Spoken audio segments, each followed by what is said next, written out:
Okay, welcome back to the K-League United podcast. It's our season opener.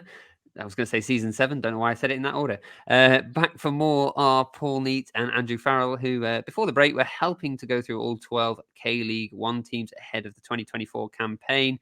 So how this is going to work is we're going to go through from the bottom to the top where we think each team's going to finish. We're going to go round, and then we'll probably go back round. So I'll start, and I'm just going to go round how it looks on my screen. We're going to go me, Andrew, Paul, and then Paul, Andrew, me, and blah, blah, blah, blah, and we'll keep going back. Andrew keeps ending up in the middle there. We'll work it out. But we're going to give our thoughts and positions. I will let you give a sentence or two max, but we really don't need to explain too much unless we're all saying the same position. So let's start at the bottom. The teams that are going straight down, no playoffs. And I'm going to start with Paul on this one. Paul, who's going straight down? Can I just say, the bottom 4 that I picked could have been in any order. I found this very Same. difficult to sort of Yeah. put them all. The top 8, kind of, you can probably guess, but the bottom 4, difficult. Anyway, Gang 1. I put Gang 1. I'm just not convinced by their recruitment, and I'm not convinced by their manager, Yoon Jong Wan, either. I'm not sure that he's got much time left in that job. But there we Andrew, go. who's going straight down? Yeah, I got for Gang One as well. 6 wins last season out of 38 games. They had a lot of draws. I don't know if those draws, I mean, I can't remember every one of their games. Were those draws wins that were nicked away from them, or did they just avoid defeat along the way? But yeah, recruitment's not great. 6 wins. And I think some of the teams, especially Suwon FC around them, have gotten much better. So Gang One to finish 12. Yeah. Sorry, Nathan. It's going to be 3. Gang 1 for me to go down. I think it's just their time. You can't escape it forever. Okay, let's let's lighten it up a bit with 11th. Maybe not down. I'm going to go for Andrew first on this one. Who's teasing the possibility of relegation? Flirting with it. Flirting Flirting with it. it. Yeah, as you guys are saying, I get the feeling we probably all have the same 4 in the bottom 4 spots. I went for JG United here. They won 10 games last season. I don't know. Cause again, I just think some of the other teams around them have improved, and I'm not sure JG United have. I think Gangwon are definitely gone, probably gone comfortably. So I've gone for Jeju to finish 11th. All right. I've actually gone for Gimcheon Sangmu. I just don't think this isn't Kim Tae-won's army side. This is Chungin Jongyong's, and after seeing his stint at Seoul Eland, I'm not 100% convinced here. So Gimcheon for me. Paul? I've gone for the same as you, Matthew. Yeah, Gimchon. For the same reasons as well, and also there's going to be a bit of mid-season upheaval, Mm-hmm. as there always is, and they've got a great squad on paper there at Gimchon. I'm just not sure about Chung Jung Yong, so yeah, Gimchon. All right. Up into 10th, which is also a relegation playoff spot, but theoretically an easier one. Well, I'm going to go first on this one. I've got Suwon FC. I think it's going to happen again. I know they've had a bit of an overhaul. They've out with the old with the former manager, but I still think it's going to be a difficult season for them. So 10th Suwon FC. Paul.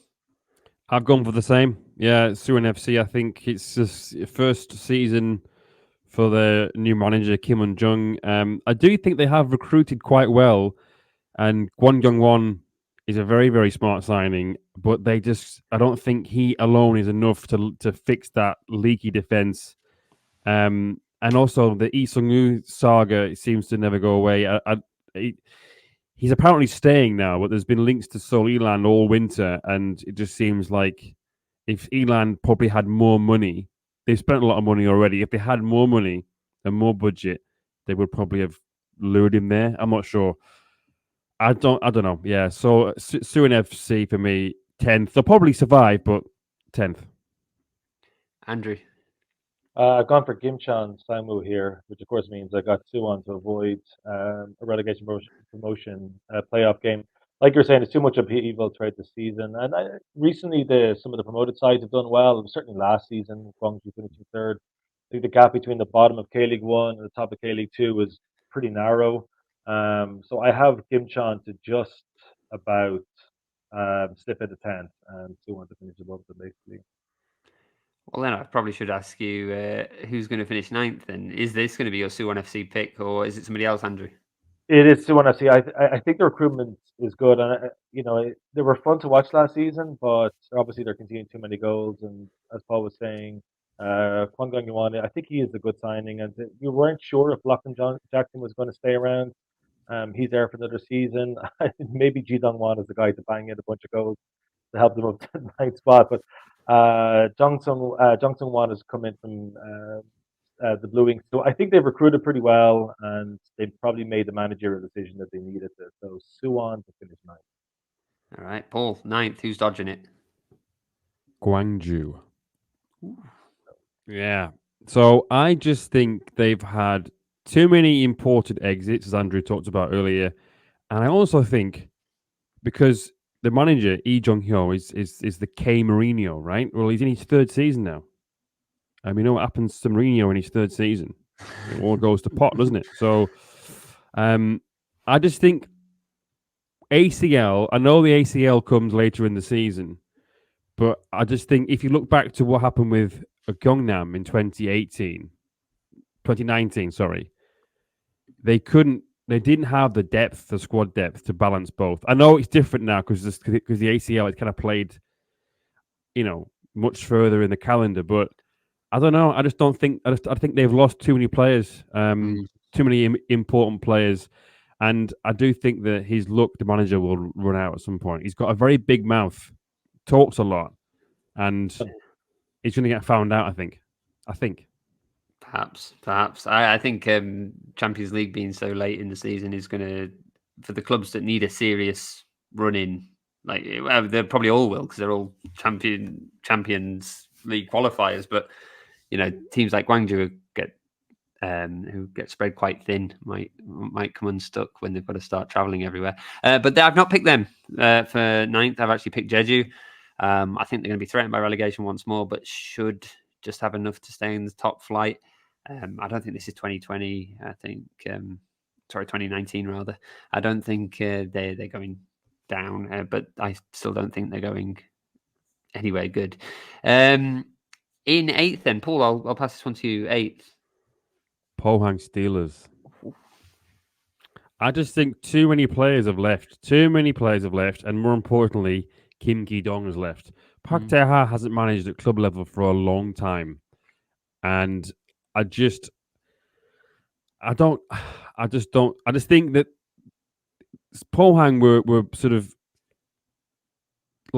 of Zeno said, it was a bit of a sort of a Moneyball approach, and they were wherever they had, it was like some kind of magic that they had there. And now there's too many important pieces have been taken away. I just don't think they have it anymore. I don't think that approach works under a different manager. And you can't keep doing it every season where your best players leave and you manage to, Zeka leaving is huge as well. Alex Grant, those three in particular have both left. I don't think George Luis is going to be quite at the level of Zeka anyway. So I just think it's too many big departures, and one of them is the manager. Can I surprise you? Go on. I've got Pohang as well.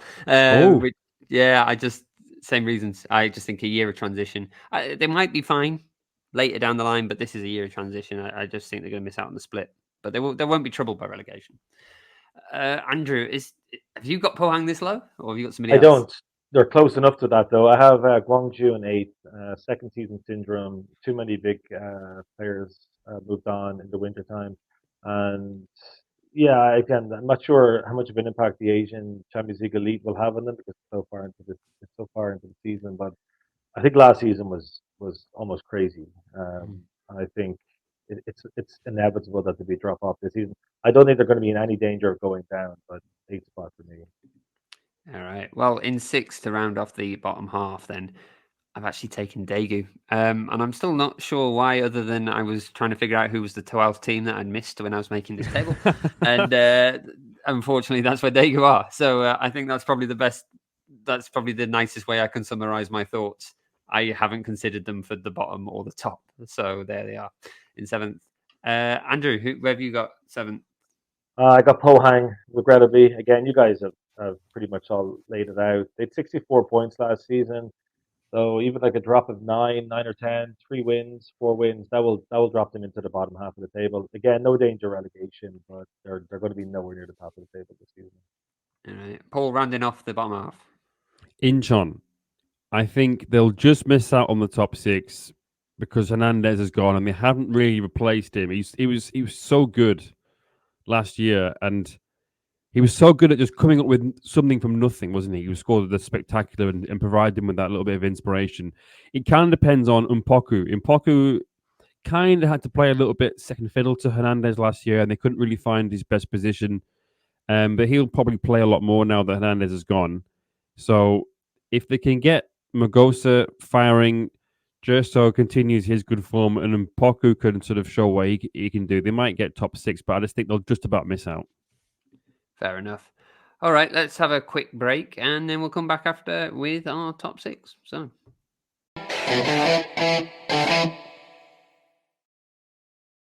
All right, welcome back to the K-League United podcast. Matthew Binns here with Paul, Neat and Andrew Farrell. Before the break, you heard our predictions for the bottom half of the table. But now we get into the serious half. Who's going to be challenging for the Champions League and also the title? We're just running through what we've had some interesting choices so far. Paul, would you like to kick us off? Who have you got in 6th? Yeah, well, I feel a bit foolish about this one, given where you boys have both put this team, but it's JG United. I just think that Kim Hak-bom will have them very organised. They'll be very bad to watch. They'll be very dreary, but they won't. I don't think they'll concede many goals. Mm-hmm. I think they'll just be. They won't score many, but they won't concede many. So organised and hard to beat. Fair enough. I have in 6 Gwangju. I've got them higher than both of you, I think, but I just think they're going to start well. I think they'll continue that momentum, but the ACL is going to just see them drop off at the end. But I think they might scrape it. But yeah, Gwangju for 6. Andrew, who's in 6 for you? Incheon, I think perhaps not having as many games this season could work in their advantage. I also think like Gerso and Magosa, as long as they're fit, playing well, there's a guarantee of goals there, and I think in this league that should be enough for them too. I have them finishing 6 without really threatening top 4 or relegation. They're kind of a middling enough season for them. All right, fair enough. Then up into 5th, I am going to reveal my cards first. I have Incheon United as well. Well, not as well, but I have Incheon United. I think just another top half finish. Boring Incheon. Yeah. Andrew, who have you got in 5th? It's weird. You were mentioning there about which team. Daegu. When I was figuring this out as well, Daegu was the team that I'd forgotten about, and when I put everything together, I just have them down in 5th. I'm not really sure why. I just think, like we'll get onto this in a bit. I think the top 4 are so much better than everybody else, and there's obvious contenders for 9, 10, 11, 12. That any of those other positions, I think, are interchangeable. But Daegu in 5th at the moment. Paul, who you got? I've also got Daegu in 5th. I just think they're quite effective under Che Won-kwon. I just think that they have enough attacking prowess, and I know they've lost a couple of players defensively, but yeah, I think they'll be all right. And also, they are the team that I forgot, so I just put them in 5th. But I do think they'll be all right. Daegu, the forgettables. Oh my word! Yeah. Can't believe it. Anyway, well, one team we might not forget is the team in 4th, but I won't say who I've got. Paul, who have you got in 4th? Daejeon. Ooh.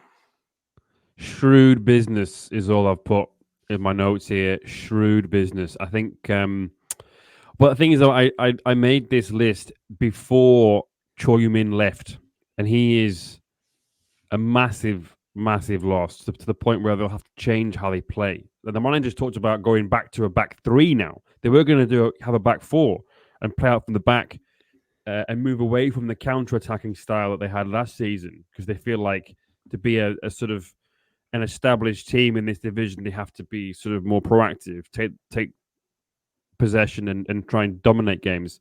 But with him gone, there's nobody there's no one who's the full package like him. So they have to have probably 3 centre backs. So, but still, I still think that thankfully they signed Aaron Carver and Hong Jong-un. So I think with those two, plus the ones they've already got, they should be all right with a 3. I also have Dejon, and well, Andrew hasn't mentioned Dejon yet either. So Andrew, who do you have in fourth? wrote down an article recently.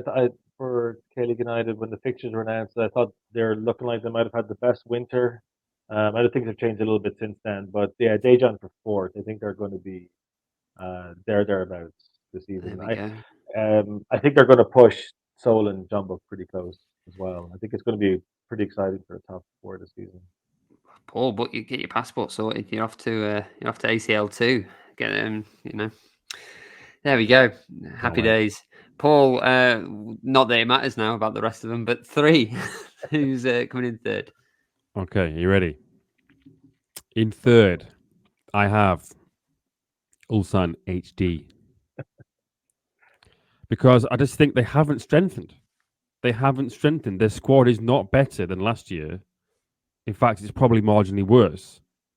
And Jeonbuk have improved their squad exponentially. So, for me, Ulsan, third place. I considered it. I really considered it, and I think if Hong Yunbo goes, I think that's probably where they'd fall because there's still quality there. But I've actually gone for Seoul. I think FC Seoul. Forget the marquee signing. Kim Ki-dong as a manager will make them functional, and we'll get them ready for a title push in 2025. Andrew, third for you. Yeah, thinking exactly the same way. I have Seoul to finish third. I just think that the gap between I know it's a different manager. Kim Dong is a really good manager at this level, but they had 55 points last season. In order to, you need about 76 to 80 to challenge for the title, and I think that's just a massive amount to make up in just one winter, basically. So I think Seoul to finish third, consolidate there, and then push for a title next season. All right. Second place, then, I have got. I've kind of already revealed it, so no surprise. But Ulsan HD, I think their spell at the top is over. Again, for the reasons you've kind of mentioned there, Paul. I think I just don't think they look as good. Might be proven wrong, but I just think it's not them this season. Andrew, second place for you. I've gone for Jeonbuk Motors, Jeonbuk Hyundai Motors. I know they've recruited really well. They may have had the best winter in the entire league. Again, though, it's just I think the gap between where they finished last season and where they got to get, even though Ulsan, as Paul said, haven't strengthened, they might have actually sort of decreased a little bit in terms of their talent. But I just think the gap overall is just a little bit too big. So I think it's going to be unbelievably tight, and it might come down to the last weekend or the penultimate weekend. But I have Jeonbuk just to miss out on the title. Paul, you've got FC Seoul and Jeonbuk left, and you have been known to make bold FC Seoul moves. I want to know how bold this move is going to be. Paul, who have you got in second? Seoul in second. Okay. Yes. No, I just think if they had a better defense, I know they have just this week signed a new centre back. They've signed Iraqi international. Where's his name? I've lost his name. Sulaka. They've signed Sulaka, and he looks like the kind of player that they need, but they still don't have enough quality at centre back. If he gets injured or if Kim Ju-song leaves, because he's obviously one of these players that's got a lot of interest from Europe and stuff like that. So I think second because of Kim Ki-dong, as we've already said, Jay Lings, as we've already said, and smart signings like Che Jun. They've actually probably a blessing in disguise with some players leaving, like Park Soo-il to go to military service. Che Jun's a better fit. I think he's a better right wing back, and he'll probably fit that sort of formation, that sort of attacking fullback kind of thing that they might need to get more natural width. So, Seoul second. All right. Well, I guess listeners have already guessed who we're putting in first for each of us. But yeah, no surprise for me. Jeonbuk Hyundai Motors. I've said them first every year. I'm not going to change now, obviously, for biased reasons. But also, I do think that they have had a good off season, I think Petrescu is. He's shown a bit of.